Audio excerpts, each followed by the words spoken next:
Today on the Matt Walsh Show, years ago, I wrote that the United States of America no longer exists. And sadly, I think recent events have only proven my point. We are not united in this country, and that is not going to change anytime soon.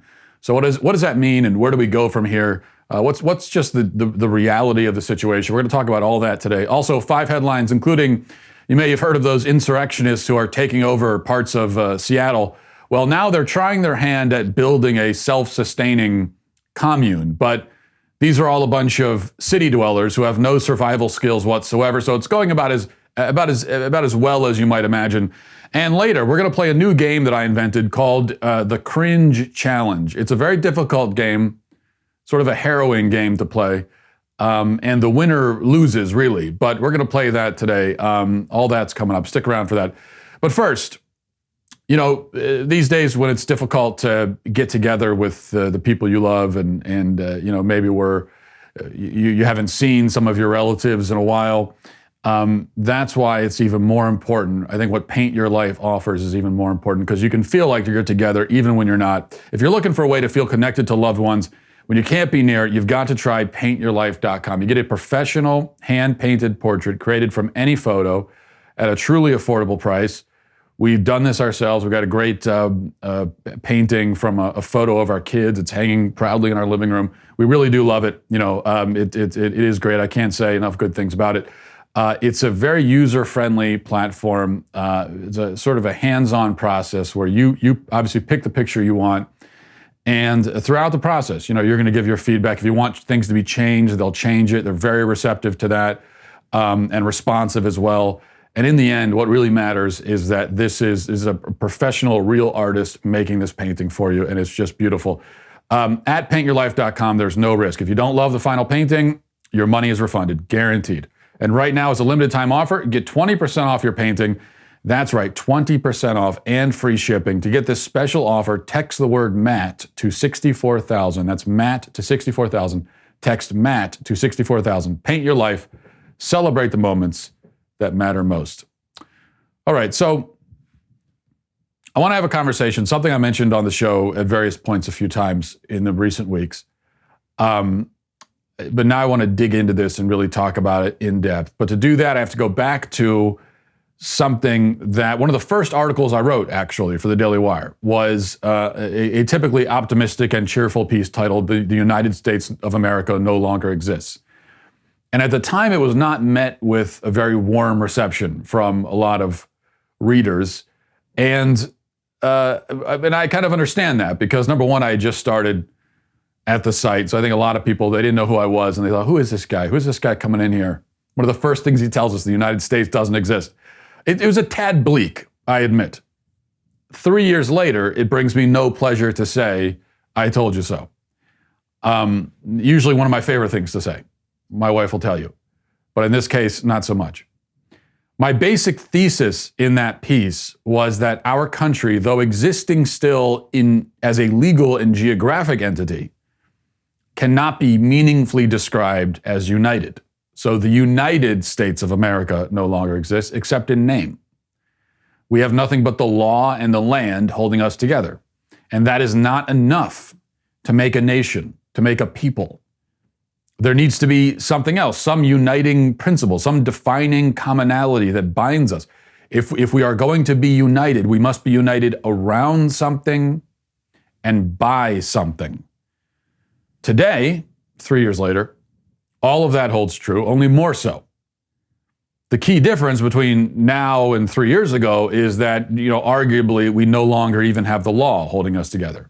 Between the unconstitutional lockdowns and the sudden abandonment of those policies in order to allow rampaging mobs to wreak havoc in the streets for weeks on end, the rule of law has broken down. And with our borders still about as porous as they've ever been, you know, it's hard to say that we are meaningfully united even on a geographic level. So with these two pillars crumbling, pillars that were already insufficient in themselves to keep a country together, what's left is the question. Many nations around the world and throughout history have been held together by the bonds of their common heritage, ancestry, language, tradition. These are the kinds of things that for many countries, that's what makes it a country. Now, the United States has always been different in these respects, but we once did have a common language and at least a few cultural traditions that we all had in common. Now, though, it's ethnocentric and xenophobic and racist to expect immigrants who come to this country to learn the language of the country they're immigrating to.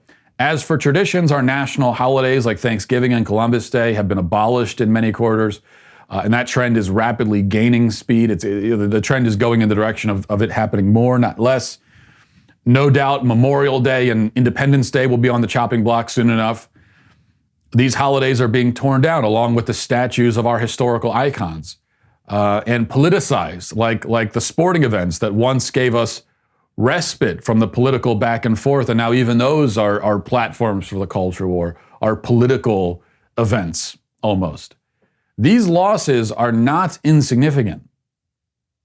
To lose holidays, to lose the statues, that is not an insignificant thing. Healthy, vibrant countries have always had their traditions, have always had their holidays, have always had their heroes. We're going to try to be the first country in history without any of that. I don't think the experiment will prove successful.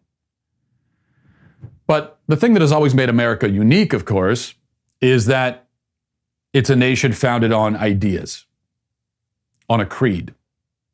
So you could say that, hey, we can survive, tear down the statues, get rid of the holidays. That's not what makes America America. And I agree, that's not what makes America America. If nothing else, we were once joined by our shared belief in the ideas and the creed that lays at the foundation of our country. We have never succeeded in actually applying all of those lofty principles to everybody equally. That all men are created equal, endowed by the Creator with inherent dignity and value. We have never succeeded in actually applying that to everybody. Never. And we don't now. Now we exclude the 1 million babies who are killed every year. So there have always been some really glaring and terrible exceptions that we have made to that, but we shared these ideas on an aspirational level at least. Now we no longer even aspire to be that sort of country. Many Americans fundamentally reject the inherent dignity of human beings. It's not just that they believe in the inherent dignity and they profess it, but they don't apply that principle to babies. That would be bad enough. No, it's that for a lot of people, they just don't believe that that's the case. They don't think people have inherent dignity and worth. So we are no longer at least aspiring to be the sort of country that protects and values all people equally. And our ideas of what it means to be equal are so elementally opposed as to render the term meaningless. Are we joined then by our shared desire to be free? Is that something that we can say, at least, and maybe we don't have anything else, but we're America, we love freedom. We've got that going at least for us. No. In the minds of many people, the ultimate vision of freedom is a socialist utopia where the free market is abolished, the government provides all the basic needs, everything is basically controlled and planned by the government. Now, to me and to many others, this is a vision of slavery. This is not a vision of freedom. So it may be true that all Americans talk about freedom, that we all say we want freedom, but the only commonality between the competing views of freedom is the word itself, nothing else. Can we be bound by our passion for human rights? Again, no. The situation with rights is much like that with freedom. Those on the left, not just on the leftist fringes, but in the mainstream, would say that mothers have a right to kill their offspring. Some Americans have a right to the money and property of other Americans. Biological males have a right to enter a woman's locker room or be on her sports team. Gay couples have a right to the goods and services of Christian business owners, and so on. They see a human right as something always in competition with other rights claims. So for them, rights are a competition, a struggle. One right must always supersede another right. So we've got this concept of superseding rights. The woman's right to autonomy trounces violently a child's right to life. A college student's right to be free of debt overpowers a wealthy man's right to the fruit of his own labor, and so on. Now, I would say that what they're really describing is one group's struggle for power and dominance over another. This has nothing to do with rights. Rights are inherent to our human nature. By definition, human rights, real human rights, cannot be in competition with one another.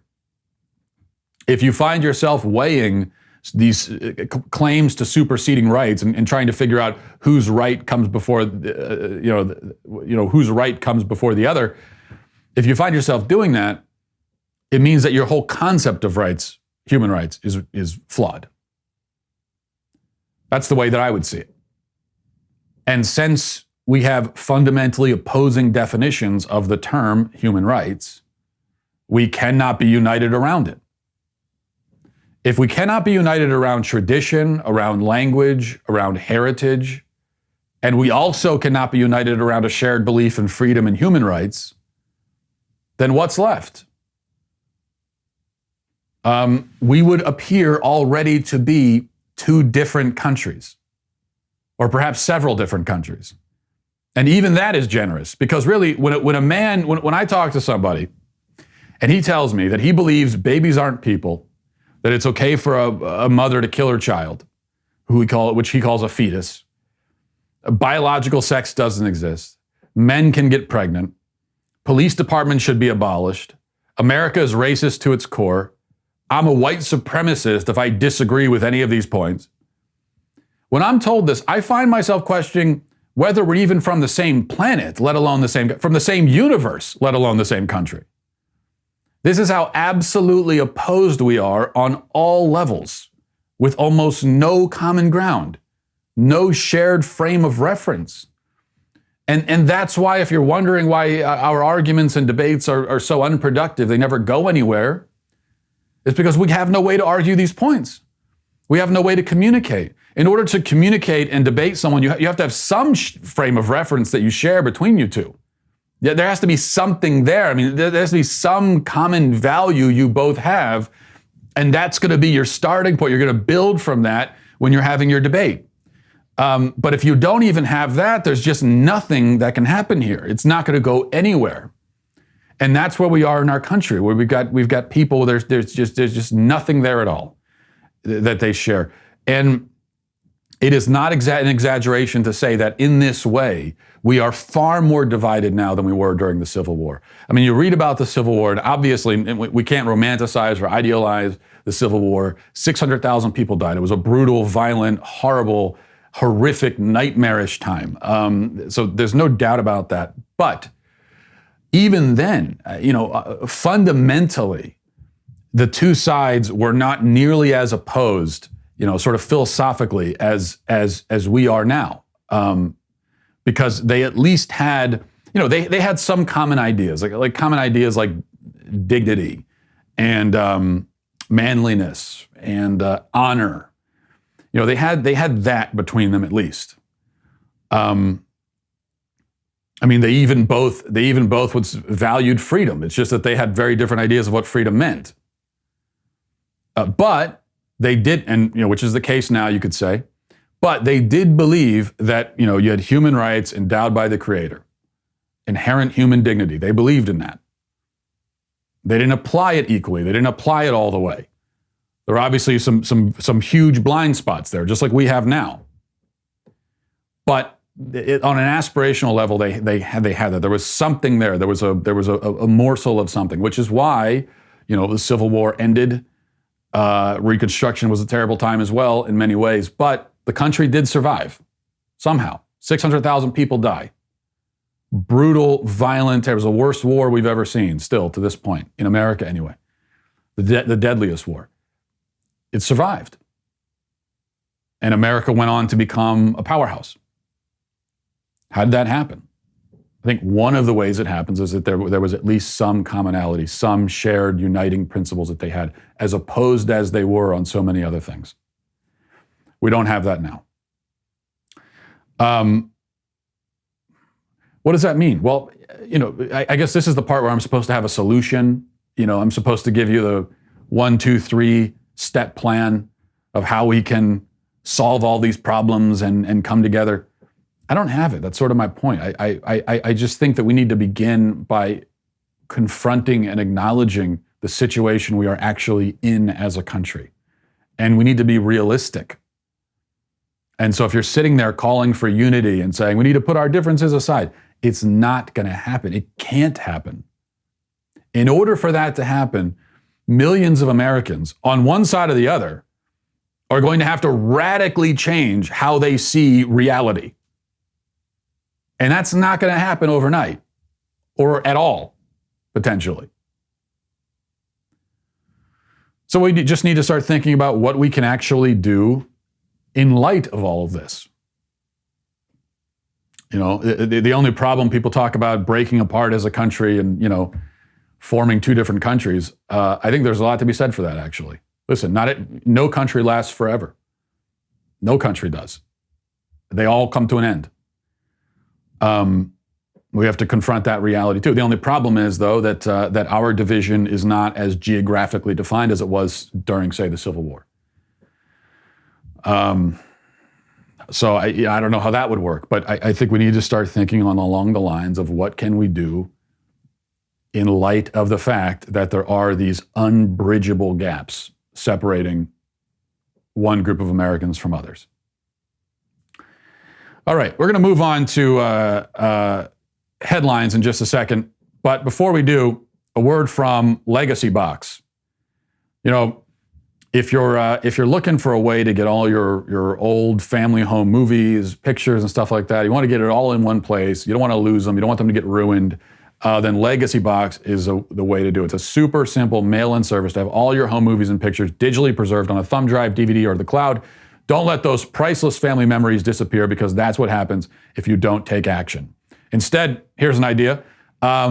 Whatever your favorite memories are, and let's say we got Father's Day coming up, whatever your favorite memories are with Dad, learning to ride a bike, camping, fishing, whatever it is, how about taking all of those memories and putting it on Legacy Box and giving it to Dad for Father's Day? I'm telling you, he'll love that. Legacy Box is a way for you to easily and affordably digitally preserve your past. The process, again, is the word we keep coming back to is easy. It's an easy process from start to finish. I've done it myself, and look, if I can do it, then you can do it. Get started preserving your family's legacy today. Go to legacybox.com/Walsh to get an incredible 50% off your first order. But today, to take advantage of this exclusive offer, send in when you're ready. Legacy Box is great for you or someone you love. So if you buy today, you don't have to send in right away, but you're taking advantage of the offer now while you can. Go to legacybox.com/Walsh and save 50% off while supplies last. Okay, headlines. Number 1, Antifa people in the so-called autonomous zone are making a stab at self-reliance. They've started a little farming project. Take a look at the picture here. Isn't that the saddest thing you've ever seen?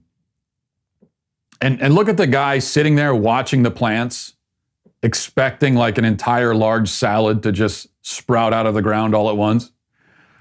But so they've got topsoil on top of cardboard, and that's where they're starting it. But then it looks like they've got some of the plants that aren't actually planted. They're just sitting on the top of the soil. Maybe that's what they think topsoil means. It's topsoil, so you just put the stuff right on top. And then you see in the back there, they've got that little watering can. They're going to try to keep this whole plot watered with a little plastic watering can. Like the thing that my daughter uses to water the garden because she wants to feel like she's helping. And the problem is, even if all those crops come up, which they won't, you've got enough food there to maybe feed 3 people in a couple of months. In late August, there will be enough food for 3 adults to have a couple slices of tomato, handful of lettuce, a cucumber. So this is pretty pathetic. You almost feel sorry for these city slickers play acting as survivalists. And here's the thing.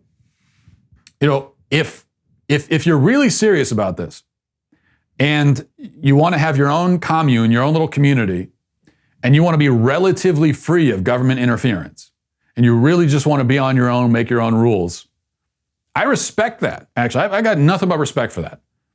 You want to drop off the grid, do your own thing, say screw you to modern society. I love it. I think it's a great idea. You can't do it in the middle of Seattle. Okay, that's not what you do. If you're serious about it, go off into the wilderness. There's a lot of wilderness still left in America. And you could go off into the woods somewhere, into the mountains, into the desert, wherever you want to go, and take a stab at it. And if you do that, for the most part, the government will leave you alone, with some rather notable and awful exceptions, if you were serious about it. But they're not serious about it. This, again, is just play acting. This is like a theater performance on their part. They're not serious about actually trying to create their own state or community. And of course, if they did try to go into the woods and survive, they'd all be dead in 3 days. So maybe they shouldn't actually do that. But that's anyone can. You can go give it a shot. All right, number 2, big news from NBC. Eric Wemple of the Washington Post reports, effective immediately, NBC News and MSNBC will capitalize the B in black when referring to people or the community across all the network's platforms. So black people, capital B. Why? I have no idea. Well, we know why, because we've learned that proper grammar is violence. And so, that's not proper grammar, but this is a struggle against many things, including grammar. Number 3, crazy story out of Baltimore, reported by Fox 45. According to a woman named Courtney Lancaster in Baltimore County, her son was having his virtual class recently. He attends public school, elementary school, and he was doing his virtual class like so many kids are across the country during COVID. And someone notices on the wall behind him in his home a BB gun, which is hanging there on the wall. The principal notifies the school resource officer. He calls the cops, and then the cops show up at the woman's house and search her house because of a BB gun. And the principal, apparently, according to the mother, said that having a BB gun in your own home during a virtual class is tantamount to bringing it to school. Because now they own your house. Right? You send your kid to public school, they own your kid in their minds. If you do virtual school, they still own your kid, and now they own your house too, because they can see it. Get your kids out of the public school system, people. Get them out. Number 4, the Dallas Police Department put out a video yesterday kneeling in submission to the Black Lives Matter organization. Here's a little bit of that video.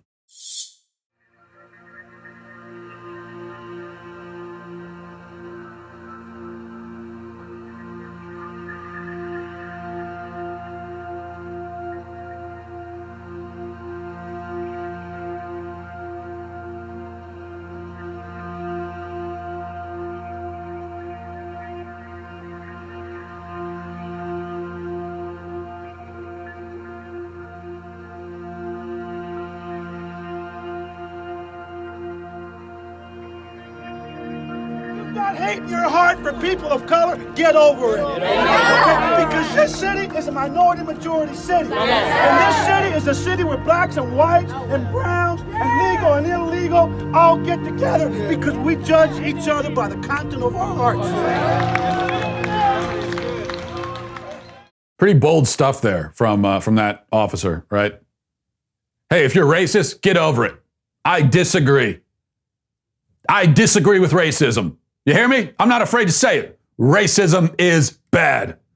Yay! And then the crowd cheers. No, how about this? Don't kneel. Don't kneel. Get up, get off of your knees, and do your damn jobs. How's that for an idea? Enforce the law. You can't do it from your knees. Get off your knees, stop embarrassing yourself, and do your job. Protect the community. That's what people want. That's what communities want. At least the people in the community who you should be listening to want the law to be enforced. Number 5, finally, here's Donald Trump talking about the takeover in Seattle by the anarchists.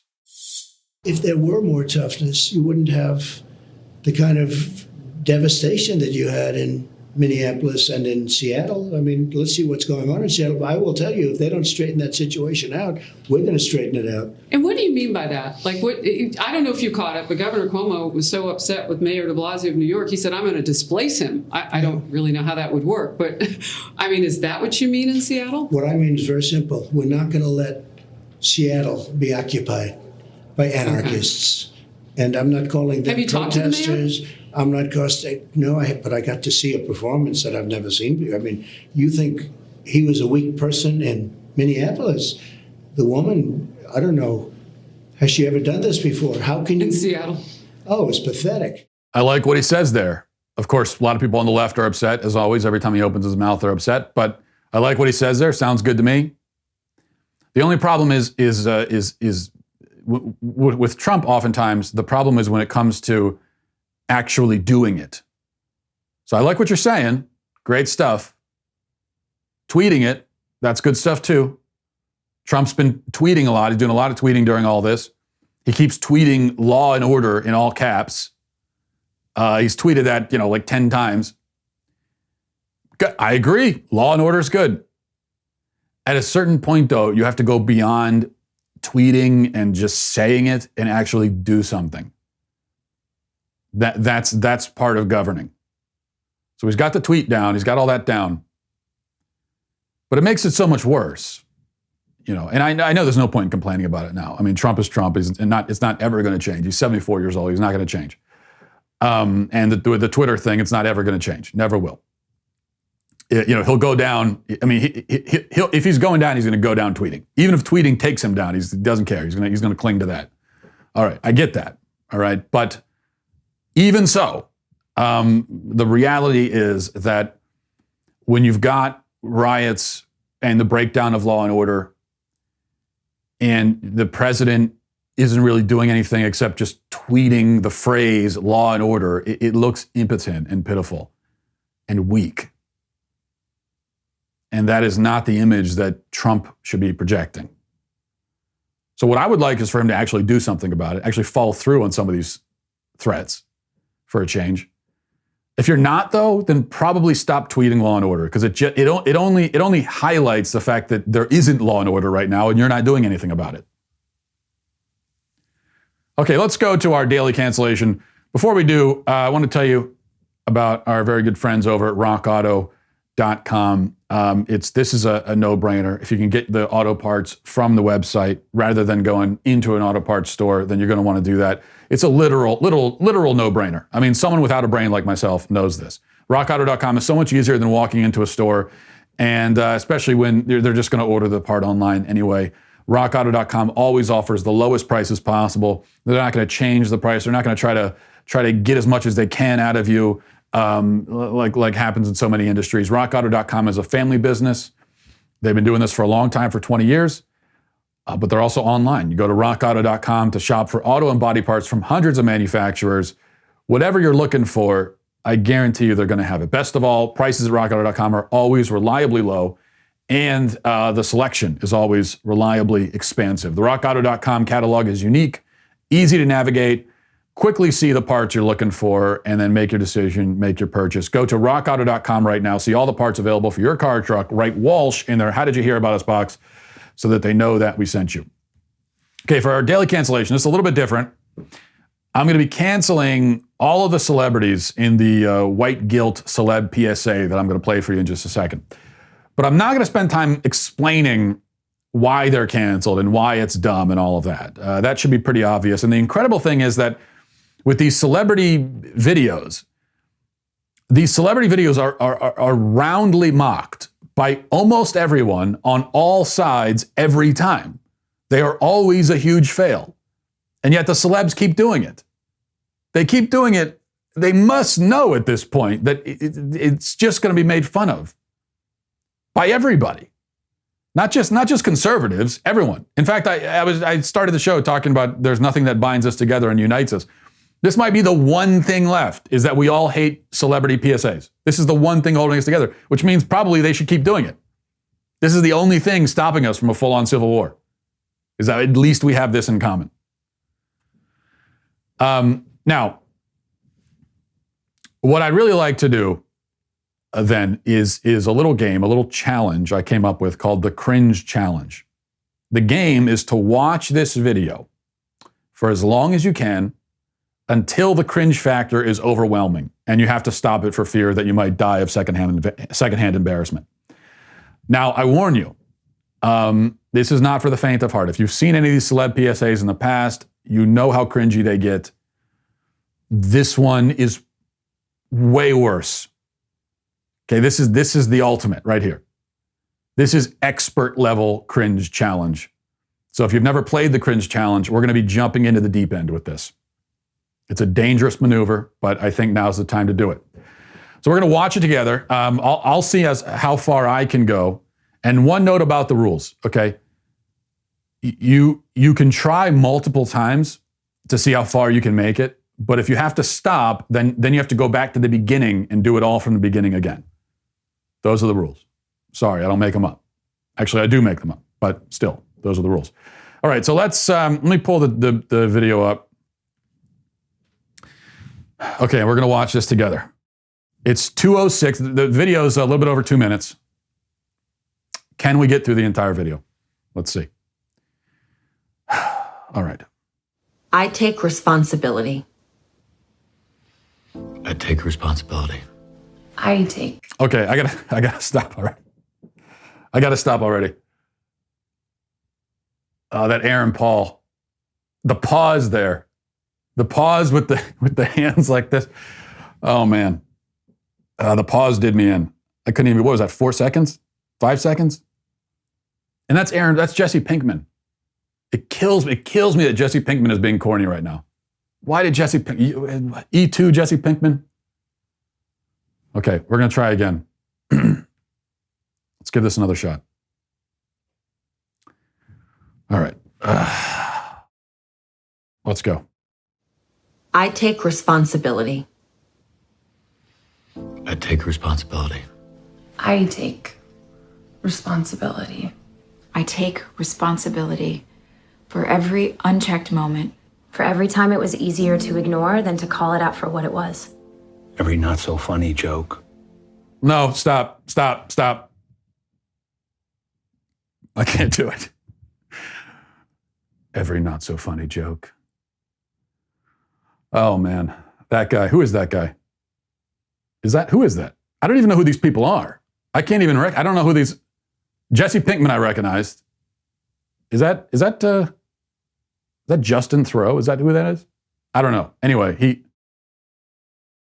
that's a tough one. That's a tough. He's got the finishing move, doesn't he? What is that? 20 seconds. He's coming in. I mean, that's a hard one to get past. Okay, let's try again. We'll try one more time. I know I can do better than this. I've been watching cringe comedy, like The Office, a lot of British comedy, Ricky Gervais. Now, I've been watching cringe comedy my whole life. I thought that this would prepare me for this moment, but it turns out that it's different at game speed. When you're actually doing it in real life, it's a lot harder. So, all right, let's try again. I take responsibility. I take responsibility. I take responsibility.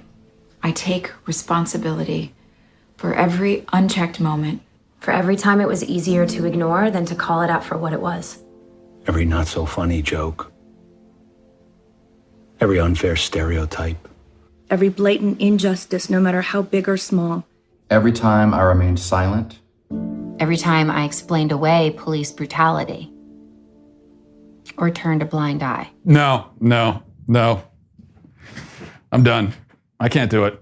The pauses. It's the dramatic pauses that's the cringiest thing somehow. It's not what it is what they're saying. I mean, it's everything about this. The music, the black and white, everything. Those dramatic, theatrical pauses they keep taking. Oh. Yeah, that's it. 36 seconds. I'm a failure. I can't do it. All right, that's the best I could do. I kind of want to. Let me just keep playing a little bit. I'm not going to. I'm going to break my own rules because I can break my own rules. I'm going to play a little bit more of this just to. The game's over. I already lost, but I want to see what else I do want to see, who is this right here that we're looking at? I don't know, but I want to see what she has to say. We'll just go a little bit further into this. I take responsibility. Black people are being slaughtered in the streets, killed in their own homes. These are our brothers and sisters. Our friends, our family. We are done watching them die. We are no longer bystanders. We will not be idle. Enough is enough. I will no longer allow an unchecked moment. I will no longer allow racist, hurtful words, jokes, stereotypes, no matter how big or small, to be uttered in my presence. Okay. All right, that's it. We're good. We're fine. I've done enough. To be uttered. We're no longer allowed to be uttered in my presence. Why did he say it like that? And the thing is, they're reading. You can tell they're reading a script. They couldn't even memorize their lines. I will no longer allow racism to be uttered. It won't be uttered. No. All right. That's it. That's the most I could do. I told you that's a tough one. But that's too. If you want to go on your own, try. It's. If you want to play this game at home on your own and see if you can get through all 2 minutes, let me know if you could do it. I want to move on to emails. Haven't read emails in a while, and we're going to do that in just a second. But first, the Daily Wire Reader Pass we've been telling you about, 99 cents right now to get a Reader Pass if you do it right now, because there's so much going on in the news. And if you want to get that in-depth analysis from the Daily Wire, cut through all the liberal BS, then you need to get a Reader Pass. Now, the membership tier is already a bargain at $3 a month, but if you join today, you get your first month for 99 cents. You also get access to our mobile app and receive push notifications for breaking news and special content, as well as you join the community of Daily Wire members who are actively commenting and discussing our content with each other. That's mobile ad-free access to all of the Daily Wire news, exclusive op-eds, and more on our mobile app, all for the low price of $1. Best of all, your dollars are getting you the news you need without the leftist spin. So go to dailywire.com/subscribe right now and begin. Okay. We haven't done a lot of emails in a while, so I want to read a couple of them. You can email the show by becoming a Daily Wire member as well. That will give you access to the mailbag. And this is from Ron. Says, Matt, first I would like to let you know how much I enjoy your show. Your common sense approach is refreshing. On today's show, you mentioned the Gulag Archipelago was Solzhenitsyn's magnum opus, and then said he had many great opuses. Opai, maybe, is the plural of that. I just about fell out laughing. I live in Japan, and opai is the Japanese word for breast, specifically female breast. So what went through my mind was he had many great opai. I just thought it was funny and that you may appreciate the humor. Well, Ron, no, I don't appreciate the humor at all. I knew that opai was the word for female breasts in Japanese. I am fluent in Japanese, okay? But this was a test. I was testing you to see how enlightened and tolerant you are. And, sir, you failed miserably. There should be nothing funny to you about a man like Solzhenitsyn having many great female breasts. Why is that funny? Well, let's say Solzhenitsyn had 2 female breasts. Maybe he had 3, maybe he had 1. Maybe he had 7.5. It's up to him, okay? This is his life. It's his choice, his truth. If he wants to have 7.5 female breasts on his body, who are you to say he can't? The fact that you would laugh at something like that is shocking, outrageous, and I find your cruelty to be traumatizing for me. I can only imagine how Solzhenitsyn must feel, even though he's dead. Just makes it even worse. Insult to injury. So we still have far to come as a society, is my point. So we'll move on to the next email. It says, from Amanda, says, hi, Matt, I enjoy your show. That said, I think you're off on your take on the statue issue. You glossed over it during your segment, but the fact remains that Columbus enslaved women and children. He was a murderer and a slave owner and traitor. I don't see why, traitor as in T-R-A-D-E-R, is what you said. I don't see why a man like that needs to have a statue. And the Confederates, do you really think it makes sense to have statues of traitors on American soil? Traitor as in T-R-A-I-T-O-R. Okay, this is getting a little confusing. Do you think it makes sense to have statues of traitors on American soil? Traitors and traitors is what we got, I guess. Amanda, I think I already addressed many of your points. Over the last few days, I've addressed a lot of this. In the case of Columbus, yes, I think he deserves the statue, being one of the most significant men in history, one of the greatest men in the history of the world. A little detail like that, like being one of the great men in history, I think that is deserving of a statue or two. Did he engage in slavery and other atrocities? Yes, he did. Was that bad? Yes, it was. Can we assess his moral culpability for those actions through our 21st century lens and hold him to a modern standard on those issues? No, we certainly cannot. We cannot do that. You have to understand, Amanda, 500 years ago is a long time. It's a very, very long time. I know that might seem obvious, but apparently for a lot of people like you, it's not so obvious.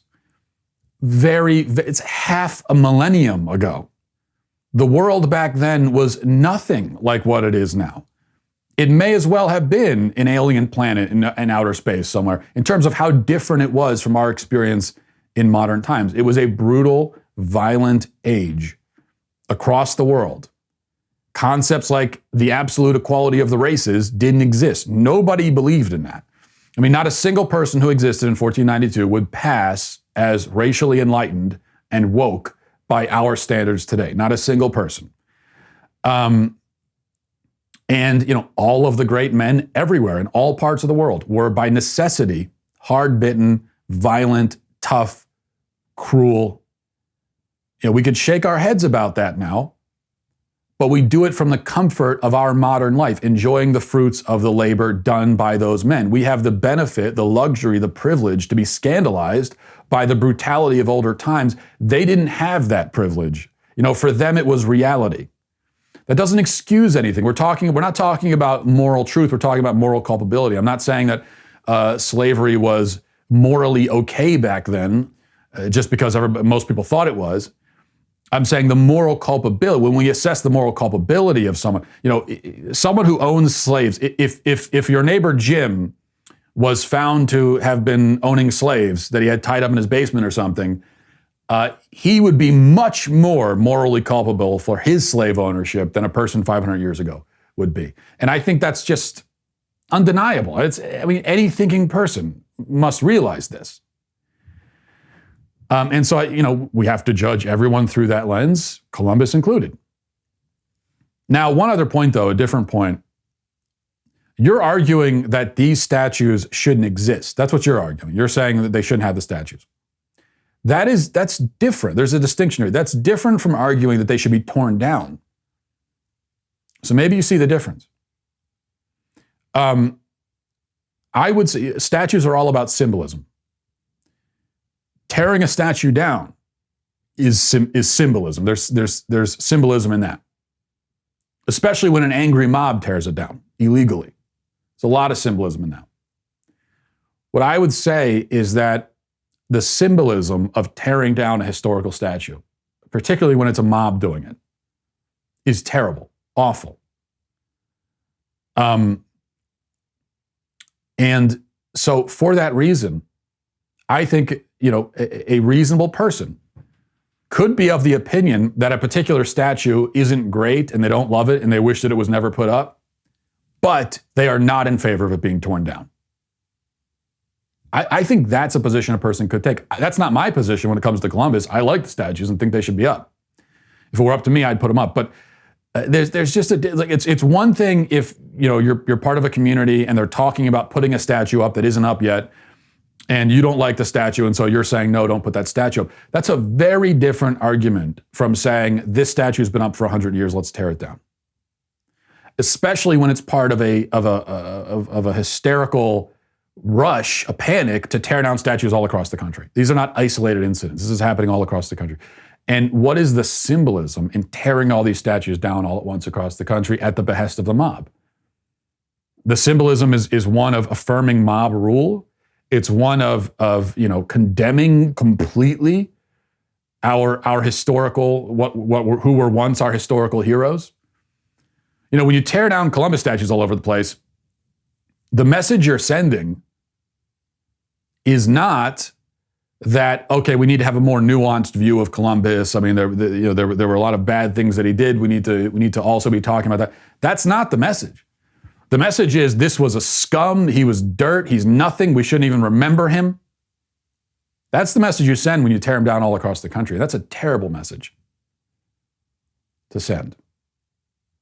If we want to have a more nuanced perspective on the people who pioneered and founded and shaped Western civilization and later on the United States of America, I'm all about that. Thomas Jefferson, George Washington, you want to talk about the slavery issue in relation to them? They were slave owners. Yeah, I'm fine with that. These were not perfect men. They weren't saints.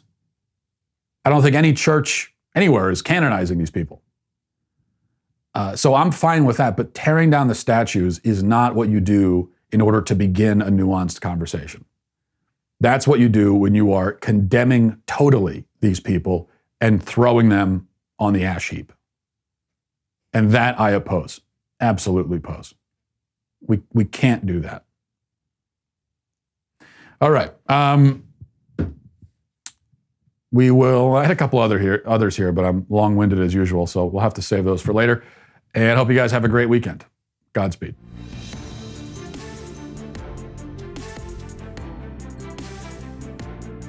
The Matt Walsh Show is produced by Sean Hampton, executive producer Jeremy Boring. Our supervising producers are Mathis Glover and Robert Sterling. Our technical producer is Austin Stevens, edited by Danny D'Amico, and our audio is mixed by Robin Fenderson. The Matt Walsh Show is a Daily Wire production, copyright Daily Wire 2020. If you prefer facts over feelings, aren't offended by the brutal truth, and you can still laugh at the insanity filling our national news cycle, well, tune in to The Ben Shapiro Show. We'll get a whole lot of that and much more. See you there.